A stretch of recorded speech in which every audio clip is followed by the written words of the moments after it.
Hello and good morning. स्वागत है आप सभी का मेरे यूट्यूब चैनल सेफ टर्न में। मैं हाजिर हूं आपके लिए एक बेहद ही महत्वपूर्ण टॉपिक लेकर के, और वो है भारतीय संविधान की ऐतिहासिक पृष्ठभूमि। भारतीय संविधान की ऐतिहासिक पृष्ठभूमि। इस भारतीय संविधान की ऐतिहासिक पृष्ठभूमि में हम पढ़ते हैं कि ब्रिटिश सरकार ने कैसे ईस्ट इंडिया कंपनी को ब्रिटिश पार्लियामेंट में कानून बना करके कंट्रोल किया। साथ ही साथ उसने भारत में किस तरह से संवैधानिक निर्माण की प्रक्रिया को ग्रोथ दिया। तो उस कड़ी में सबसे पहले आता है रेगुलेटिंग एक्ट 1773 का। रेगुलेटिंग एक्ट 1773 बंगाल का गवर्नर जनरल कहा जाने लगा। यानी कि जो रेगुलेटिंग एक्ट 1773 आया है, इसमें जो प्रावधान है उस प्रावधान को पढ़ने वाले हैं। और उस प्रावधान में पहला जो पॉइंट है वो ये है कि जो बंगाल का गवर्नर था उस समय, उसको बंगाल का गवर्नर जनरल कहा जाने लगा। ठीक है। इसके साथ ही दूसरा पॉइंट क्या कह रहा है कि बंगाल एवं मद्रास के गवर्नर को बंगाल के गवर्नर जनरल के अधीन कर दिया गया। यानी कि जो बंगाल का गवर्नर था 1773 तक, उसको अब बंगाल का गवर्नर जनरल कहा जाने लगा। साथ ही जो बम्बई प्रेसिडेंसी और चेन्नई प्रेसिडेंसी था और वहाँ के जो गवर्नर थे, उसके पावर को बंगाल का गवर्नर जनरल के अधीन कर दिया। तीसरा पॉइंट देखें तो कार्यकारी परिषद का गठन। क्योंकि क्या हुआ कि जो बंगाल का गवर्नर था वो सिर्फ बंगाल का जो एरिया था उसके कार्यभार को देखता था। अब इसमें क्या हुआ कि जो बंगाल का गवर्नर जनरल हो गया और उसका जो कंट्रोल है बम्बई और मद्रास में विस्तार किया उसके कंट्रोल को। तो इसका क्या हुआ, कार्यभार बढ़ा। उसके कार्यभार को घटाने के लिए एक कार्यकारी परिषद का गठन किया गया। कार्यकारी परिषद का गठन किसके लिए किया गया? ताकि गवर्नर जनरल को असिस्ट किया जाए उसके काम में। ठीक है। कार्यकारी परिषद का गठन किया गया। और ये जो परिषद है, इसमें कुल 4 मेंबर हैं। कुल 4 मेंबर होते हैं। इसके साथ ही जो उच्चतम न्यायालय की स्थापना का प्रावधान किया गया। जो रेगुलेटिंग एक्ट 1773 को हम देख रहे हैं, इसी में यह प्रावधान किया गया कि भारत में उच्चतम न्यायालय की स्थापना किया जाए। तो उच्चतम न्यायालय की स्थापना का प्रावधान रेगुलेटिंग एक्ट 1773 के तहत किया गया, तथा इस उच्चतम न्यायालय को वर्ष 1774 में कलकत्ता में स्थापित किया गया। ठीक है। 1774 में कलकत्ता में स्थापित किया गया, जिसमें एक मुख्य न्यायाधीश और 3 जज होते थे। ठीक है। तो जो उच्चतम न्यायालय की जो स्थापना का प्रावधान रेगुलेटिंग एक्ट 1773 में हुआ, उसकी स्थापना हुई वर्ष 1974 में। और इसमें कुल 4 जज हुए, जिसमें से एक मुख्य है, 3 अन्य हैं, है ना। तो जो मुख्य न्यायाधीश थे, पहला जो उच्चतम न्यायालय, जो कलकत्ता में स्थापित उच्चतम न्यायालय का जो पहला मुख्य न्यायाधीश था, उसका नाम था सर एलिजा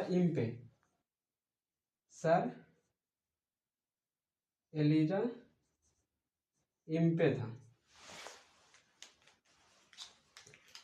उसका क्या था? सर एलिजा इम्पे प्रथम मुख्य न्यायाधीश था उच्चतम न्यायालय का। ठीक। अगला पॉइंट है निजी व्यापार एवं उपहार पर प्रतिबंध। जो कि क्या होता है कि जो ब्रिटिश राजा है वहाँ के, वो एक कंपनी गठन करते हैं, ईस्ट इंडिया कंपनी। उसको ये पावर देते हैं कि आप जाओ और कहाँ, इंडिया के साथ व्यापार करो। अब चूंकि इंडिया के साथ व्यापार करने आते हैं, तो वो एक कंपनी के रूप में है। यानी जो भी आप प्रॉफिट होगा वो किसको जाएगा? कंपनी को जाएगी, या जो ब्रिटिश सरकार है उसको जाएगी। तो यहाँ पे क्या होता है कि उसमें जो एम्प्लॉय होते हैं, वो कंपनी का तो काम कर रही है, साथ साथ वो अपना प्राइवेट बिजनेस भी करना शुरू कर देती है। और चूंकि प्राइवेट बिजनेस आप किसी कंपनी में रहते हुए प्राइवेट बिजनेस करेंगे, तो कहीं ना कहीं ये कंपनी के पॉलिसी के खिलाफ होगा, और उसका जो एक जो प्रॉफिट बिजनेस होता है कंपनी का, उस पर असर पड़ेगा। है ना, उस पर असर पड़ेगा। और निजी व्यापार किसी कर्मचारी को अपना प्रॉफिट ज़्यादा कमाने के लिए ज़्यादा मेहनत किसके लिए करेगा, वो खुद के लिए करेगा, ना कि कंपनी के लिए। तो निजी व्यापार जो था उसको बंद किया गया। उपहार पर प्रतिबंध। अब चूंकि क्या होता है, कोई कोई कर्मचारी है ईस्ट इंडिया कंपनी का कोई कर्मचारी है ना, वो उसको अगर कोई इंडियंस उपहार दे रहा है, तो उपहार का मतलब ये होता है कि उपहार सिर्फ उपहार नहीं, बल्कि उपहार एक तरह से फेवर होता है ना। तो क्या होगा कि आप उपहार देंगे तो आप जो उपहार दे रहा है उसके लिए कुछ फेवर करेंगे। तो क्या किया गया, ये दोनों पर प्रतिबंध लगाया गया रेगुलेटिंग एक्ट 1773 के तहत। ठीक है। कोर्ट ऑफ डायरेक्टर, देखिए कोर्ट ऑफ डायरेक्टर एक ब्रिटिश सरकार की एक बॉडी है, एक एक इंस्टीट्यूट, एक संस्था है जो कौन क्या काम करती है, तो ये काम करती है जो ईस्ट इंडिया कंपनी है उसको सुपरवाइज, उसको कंट्रोल करने के लिए है। ठीक है। तो कोर्ट ऑफ डायरेक्टर कौन सा काम करती है, तो ईस्ट इंडिया कंपनी है उसको कंट्रोल करती है, उसको सुपरवाइज करती है। साथ ही उसका क्या एक्टिविटी है इंडिया में, उसके रिपोर्ट को कहाँ, ब्रिटेन में सौंपना होता है। ठीक। तो ये करती है, ये एक वॉचडॉग कह सकते हैं, क्या इसको क्या कह सकते हैं, वॉचडॉग कह सकते हैं ऑफ ब्रिटिश पार्लियामेंट टू किसके लिए, ईस्ट इंडिया कंपनी के लिए। ठीक है। अगला देखते हैं, दूसरा है संशोधन अधिनियम 1781। क्या होता है कि मान लेते हैं कोई कानून कभी बना, तो आने जो समय आएगा उस समय में जो परिवर्तन आएगा उसके हिसाब से उस कानून में बदलाव किए जाते हैं, है ना। जब बदलाव किए जाते हैं तो उसी क्रम में क्या होता है कि रेगुलेटिंग एक्ट 1773 में बना और आया समय 1781। तो समय के साथ कुछ परिवर्तन करने के लिए क्या होता है, एक इसी रेगुलेटिंग एक्ट में एक संशोधन लाया जाता है, इसी को कहा गया संशोधन अधिनियम 1781। इसमें क्या प्रोविजन था, सबसे पहले तो ये जानेंगे कि 1700 जो संशोधन अधिनियम 1781 है, इसको कहते हैं एक्ट ऑफ सेटलमेंट। क्या कहते हैं, एक्ट ऑफ सेटलमेंट कहते हैं। ठीक। कंपनी और उच्चतम न्यायालय का क्षेत्राधिकार को क्या किया, अलग कर दिया। देखिए अभी हमने पढ़ा कि एक तरफ कंपनी है और एक तरफ हो गया क्या, उच्चतम न्यायालय। तो दोनों का जो क्षेत्राधिकार है, दोनों का जो कार्य क्षेत्र है, उसको अलग कर दिया। किस अधिनियम में, तो संशोधन अधिनियम 1781 में। अब दोनों का क्या काम सौंपा है, तो कंपनी का जो काम है वो है कि राजस्व और सैन्य को देखना, यानी कि जो रेवेन्यू होगा, जो कमर्शियल एक्टिविटी होगा, और जो आर्मी वगैरह को देखना है वो देखेगी क्या, कंपनी देखेगी। ठीक है। जो उच्चतम न्यायालय है उसको उसके अधीन किया बंगाल का जो भी नागरिक है ना, जो बंगाल का जो भी नागरिक का इशू है उस किसके अंदर किया, उच्चतम न्यायालय के अंदर किया। ठीक है। साथ ही यहाँ पे एक पॉइंट ये है कि प्रांतीय न्यायालय, क्या प्रांतीय न्यायालय की appeal governor general in council में दायर हो, ना कि उच्चतम न्यायालय में। अब चूंकि क्या होता है कि कोई लोकल कोर्ट है ना, लोकल कोर्ट है, यानी कि जो स्टेट के नीचे का जो कोर्ट है, वहाँ से अगर कोई अपील जाता है तो वो अपील कहाँ जाएगा, गवर्नर जनरल के काउंसिल में जाएगा। ठीक है। गवर्नर जनरल के काउंसिल में जाएगा, ऐसा इसमें प्रावधान किया गया 1781 में। ठीक है। जो अपील है प्रांतीय कोर्ट का जो अपील है वो जाएगा कहाँ, गवर्नर जनरल का काउंसिल में, ना कि उच्चतम न्यायालय में। ठीक। देखिए अगला पॉइंट है कि गवर्नर जनरल इन काउंसिल, प्रांतीय न्यायालय के लिए नियम बनाने की शक्ति, यानी जो संशोधन अधिनियम 1781 है, संशोधन अधिनियम 1781 है, इसने ये गवर्नर जनरल को ये पावर दिया है कि आप जो प्रांतीय न्यायालय है, प्रांतीय न्यायालय का मतलब कह रहे हैं उच्चतम न्यायालय से जो नीचे का जो न्यायालय है उसके लिए आप कानून बना सकते हैं। तो एक तरह से हम ये समझें कि जो गवर्नर जनरल है ना, इसको इसको एकदम स्ट्रॉन्गर टू स्ट्रॉन्गर बनाया जा रहा है, इसको ज़्यादा से ज़्यादा पावर दिया जा रहा है ना। जब एक ही हाथ में पावर रहता है पूरे स्टेट का तो उसको कहते हैं केंद्रीकृत, क्या कहते हैं, केंद्रीकृत या केंद्रीकरण करना, है ना। और यही काम हो रहा है कि भारत में जो जो कानून व्यवस्था है उसको इन वन हैंड किया जा रहा है। ठीक है। अगला देखते हैं Pitt's India act 1784। Pitt's India act 1784।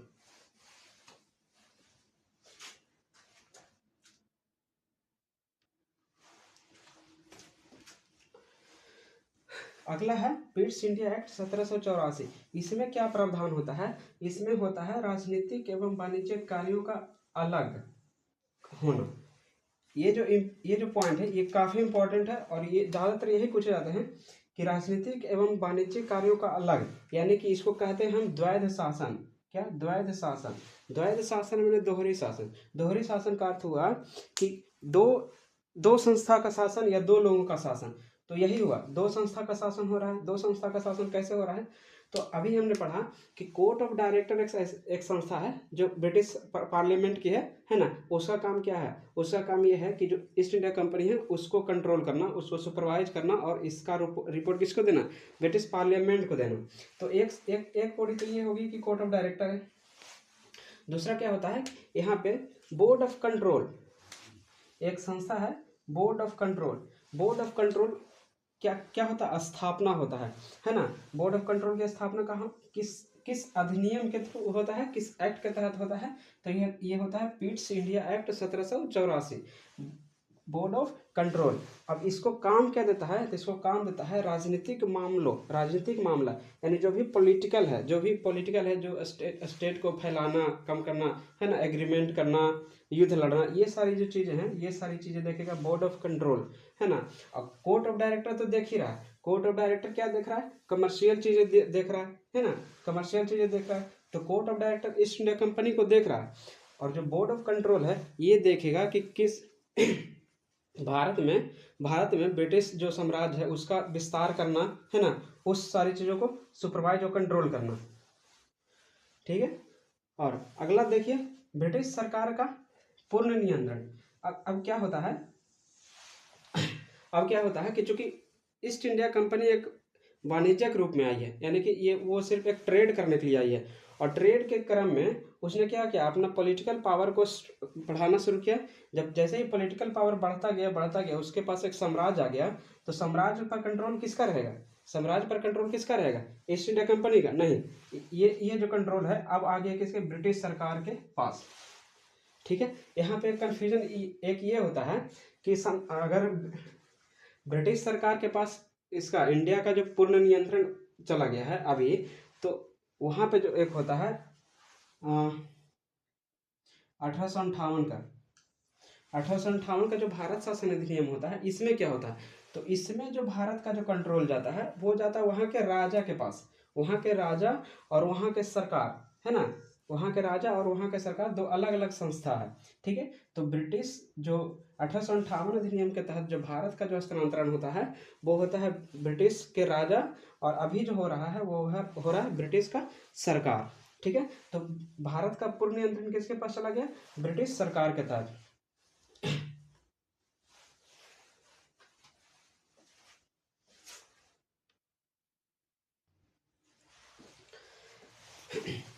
देखिए अगला अधिनियम है 1786 का अधिनियम। 1786 का अधिनियम में क्या प्रावधान दिया है, जिसको देखते हैं। क्या है? गवर्नर जनरल को विशेष स्थिति में परिषद के निर्णयों को न मानने का अधिकार। यानी कि जो 1886 का जो अधिनियम है इसमें ये प्रावधान कर दिया है कि जो गवर्नर जनरल है इसको उसका जो काउंसिल है जिसका गठन हमने बताया था 1773 के तहत हुआ है। गवर्नर जनरल का काउंसिल 4 सदस्यीय जो है काउंसिल, इसके पावर को ना मानने का अधिकार दे दिया। किसने? 1786 का अधिनियम। ठीक है। जो गवर्नर का गठन किया गया था 1773 के तहत 4 सदस्यीय कार्यकारिणी परिषद का, किसको? गवर्नर जनरल को असिस्ट करने के लिए। तो अब इसने ये पावर ये दिया है कि गवर्नर जनरल विशेष स्थिति में इस जो काउंसिल है ना, परिषद, इसके निर्णय को ना मानने के लिए इसके पास क्या है? अधिकार है। ठीक है। साथ ही गवर्नर जनरल को सेनापति, है ना, जो भारत का जो गवर्नर जनरल होगा, जो बंगाल का जो गवर्नर जनरल होगा उसको क्या बना दिया? यानी कि सेनापति, यानी कि जो उसका जो भी आर्मी होगा उसका सेनापति यानी कमांडर इन चीफ, है ना, कमांडर इन चीफ बना दिया। किसको? बंगाल के गवर्नर जनरल को। ठीक है। अब देखिए 1793 से लेकर के 1853 तक 1793 से लेकर के प्रत्येक 20 साल में एक चार्टर एक्ट आता है। ठीक है, वही चार्टर एक्ट को हमको पढ़ना है। तो पहला चार्टर एक्ट आता है, पहला जो चार्टर एक्ट है वो है 1793 में।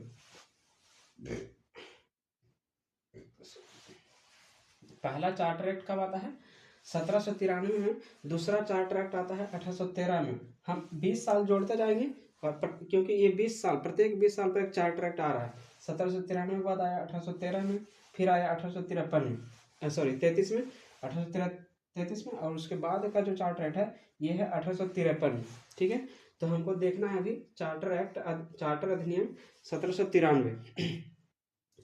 93 क्या कहता है कि जो बंगाल का जो गवर्नर जनरल, बंगाल का जो गवर्नर जनरल है, बंगाल के गवर्नर जनरल के परिषद को देश के परिषद को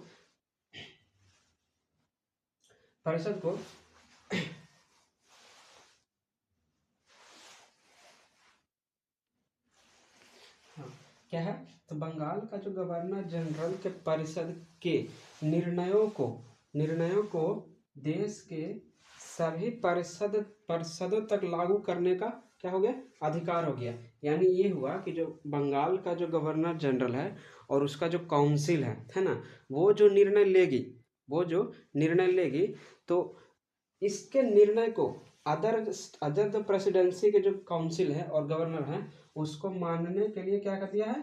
बाध्य कर दिया है।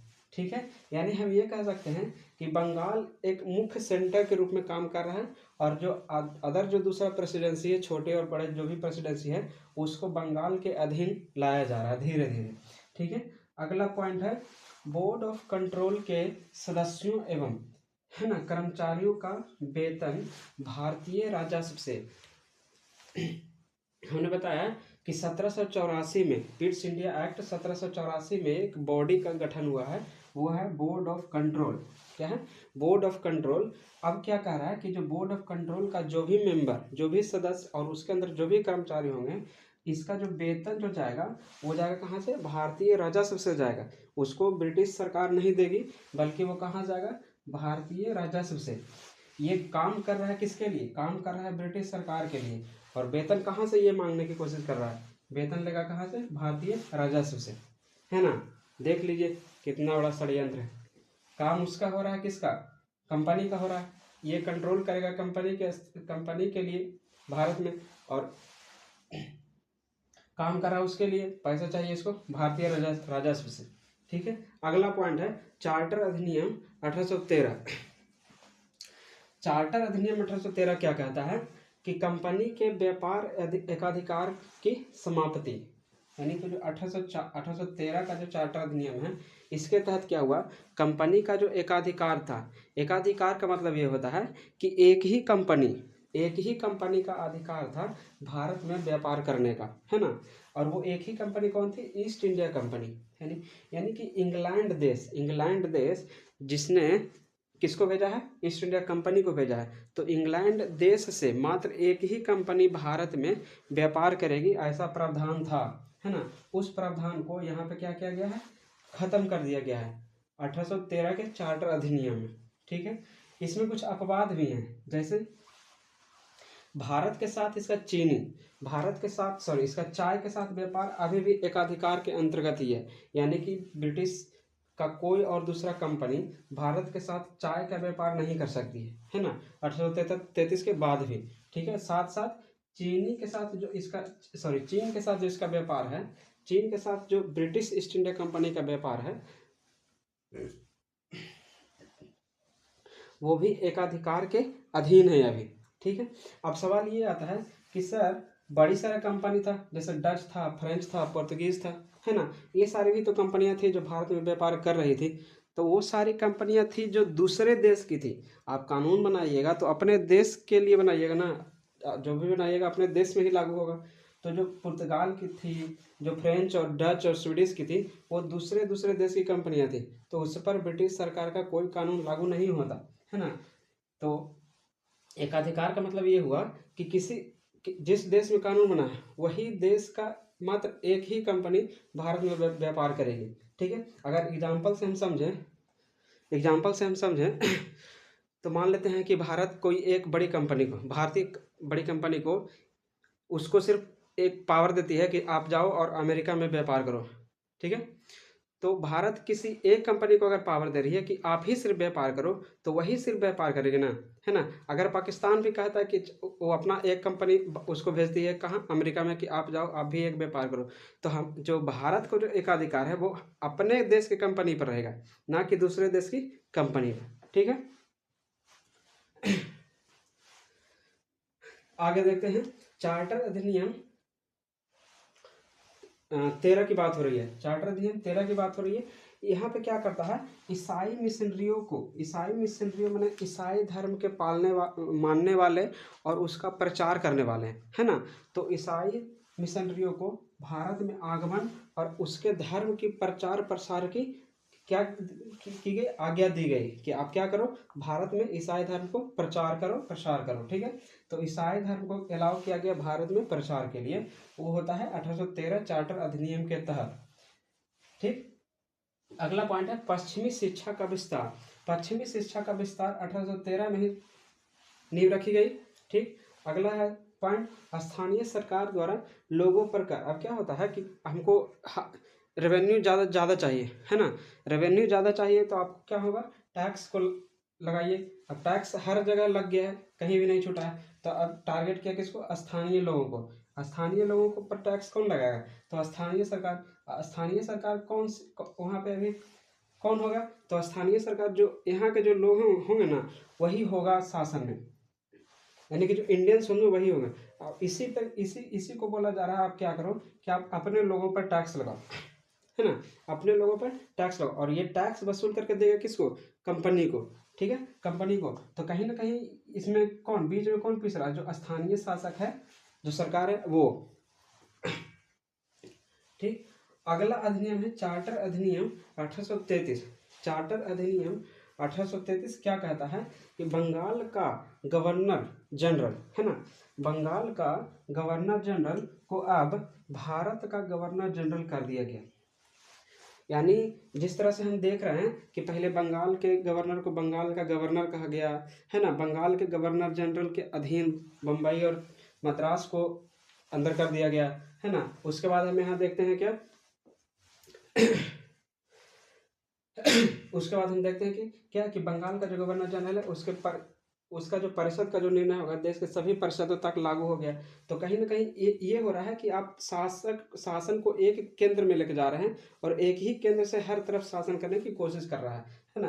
केंद्रीकृत शासन को क्या कर रहा है, केंद्रीकृत कर रहा है, केंद्रीकरण कर रहा है, ठीक है। तभी तो बंगाल को समेटा, बंगाल के बाद मद्रास और बम्बई को समेटा। अब क्या किया, बंगाल का गवर्नर जनरल को पूरे भारत का गवर्नर जनरल कर दिया। मतलब सीधा हुआ कि भारत में जो भी ब्रिटिश सरकार की प्रेसिडेंसी होगी, है ना, भारत में जो भी ब्रिटिश सरकार की प्रेसिडेंसी होगी उसमें किसका शासन चलेगा, भारत सरकार का गवर्नर जनरल का, है ना। सबका कर्ता धर्ता कौन होगा, भारत का गवर्नर जनरल, ठीक। देखिए तो क्या होता है, बंगाल का गवर्नर जनरल को अब भारत का गवर्नर जनरल कहा जाने लगा। ये बात होती है 1833 के चार्टर अधिनियम के तहत। और यहाँ पे जो गवर्नर हैं, भारत का जो प्रथम गवर्नर जनरल है वो बनता है कौन, Lord William Bentinck, Lord William Bentinck. और यही वो प्राणी है, लॉर्ड विलियम बेंटिक ही प्राणी है जो बंगाल का अंतिम गवर्नर जनरल भी रहता है ना। बंगाल का गवर्नर जनरल के पद पर है। और इसी समय क्या होता है कि बंगाल का जो गवर्नर जनरल का है उसको भारत का गवर्नर जनरल घोषित कर दिया गया, है ना। तो क्या हुआ, लॉर्ड विलियम बेंटिक बंगाल का आखिरी गवर्नर जनरल और भारत का प्रथम गवर्नर जनरल बना। अगला पॉइंट है बम्बई एवं मद्रास को विधायी शक्ति से वंचित। देखिए अभी हमने यहाँ क्या कहा कि जो भी बंगाल का जो परिषद और उसके जो निर्णय है सभी परिषदों में क्या होगा, लागू होगा। अब यहाँ पे क्या हो गया कि बम्बई और मद्रास के जो विधायी शक्ति है ना उसको ही खत्म कर दिया। खत्म क्यों कर दिया, क्योंकि भारत का क्या बन गया, ये गवर्नर जनरल बन गया। अब जब भारत का बन ही गया है तो इसके भारत के अंदर में जो भी रहेगा संस्था, है ना, सब इसी को फॉलो करेगा। तो इसका जो पावर है कानून बनाने का बम्बई और मद्रास का, उसको खत्म कर करके सबको भारत का गवर्नर जनरल के अंडर ले आया है। कंपनी अब प्रशासनिक इकाई बन गई है।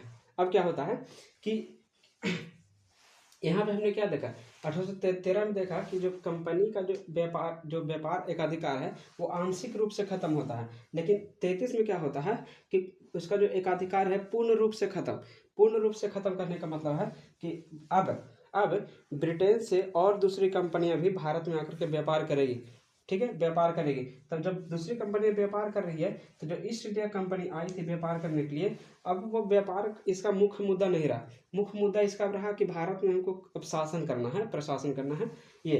तो अब ये अपना क्या करती है, कंपनी व्यापार छोड़ करके अब प्रशासन का कार्य करती है। तो ये क्या हो गई, कंपनी, ईस्ट इंडिया कंपनी अब क्या हो गई, प्रशासनिक इकाई हो गई है।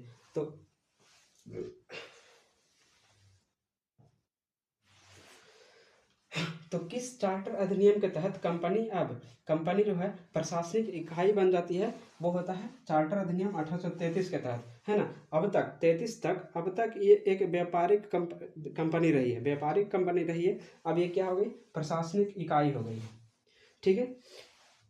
इसके साथ ही 1833 चार्टर अधिनियम के तहत सिविल सेवा के लिए खुली प्रतियोगिता का प्रावधान किया गया। खुली प्रतियोगिता का प्रावधान यानी कि अब क्या होगा, सिविल सेवा में भर्ती होने के लिए आपको एग्जाम पास करना होगा, उसके लिए क्या होगी, ओपन कंपटीशन होगा, है ना। ओपन कंपटीशन का प्रावधान किया गया। लेकिन ये हुआ कि जो बोर्ड ऑफ कंट्रोल है जिसका स्थापना कब हुआ था, 1784 में पिट्स इंडिया एक्ट के तहत राजनीतिक मामलों की देखरेख के लिए तो इसने जो बोर्ड ऑफ कंट्रोल है इसने क्या किया, इस ओपन कंपटीशन का क्या किया, विद्रोह किया। विद्रोह क्या खिलाफ हुआ, जिससे क्या होगा, ये प्रोविजन कभी लागू हुआ ही नहीं। क्या हुआ, जो सिविल सेवा के लिए जो खुली प्रतियोगिता का प्रावधान पहली बार कब किया गया, चार्टर अधिनियम 1833 के तहत, है ना, जो कभी लागू हुआ नहीं। बिकॉज ऑफ क्योंकि बोर्ड ऑफ कंट्रोल ने क्या किया, इसका विरोध किया।